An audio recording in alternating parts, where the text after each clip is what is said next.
James Reid nagsalita na sa isyu lubog na ang career ni Liza Soberano. Actor, singer at talent manager na si James Reid nagbigay na ng pahayag patungkol sa kumakalat na balitang lumubog ng husto ang career ng aktres na si Liza Soberano matapos nitong umalis sa ABS-CBN upang i-pursue ang dream career sa Hollywood sa pangangalaga ni James Reid. Laman ng mga usap-usapan ngayon sa social media ang aktres na si Liza Soberano at kung gaano lumubog ang showbiz career nito magmula nang lumipat sa management ni James Reid sa pagtatangkang makapasok sa mundo ng Hollywood. Ayon sa ilang mga netizens, hindi na umano na pag-uusapan sa ngayon ang pangalan ni Liza Soberano at hindi na rin nasundan ang kanyang project matapos na mapasama sa pelikulang Lisa Frankenstein. Isa sa mga tinitingnang dahilan nito ay ang hindi pagkita ng malaki ng nasabing pelikula at ni hindi ito tinangkilik ng maraming mga moviegoers. Hindi umano ito pumatok kahit rito sa Pilipinas at tila hindi rin naman napag-uusapan.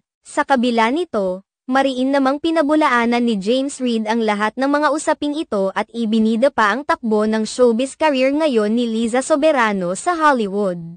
Sa kamakailang episode ng Fast Talk with Boy Abunda noong Biyernes, May 31, 2024, kung saan naging guest si James Reid.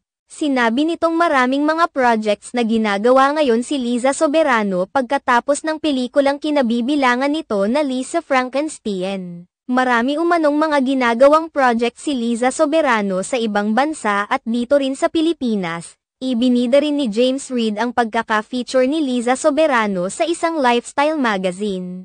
Kaya naman isang malaking fake news ang mga naglabasang mga ulat na lumubog ng husto ang showbiz career ni Liza Soberano mula nang lumipat ang aktres sa kanyang pangangalaga.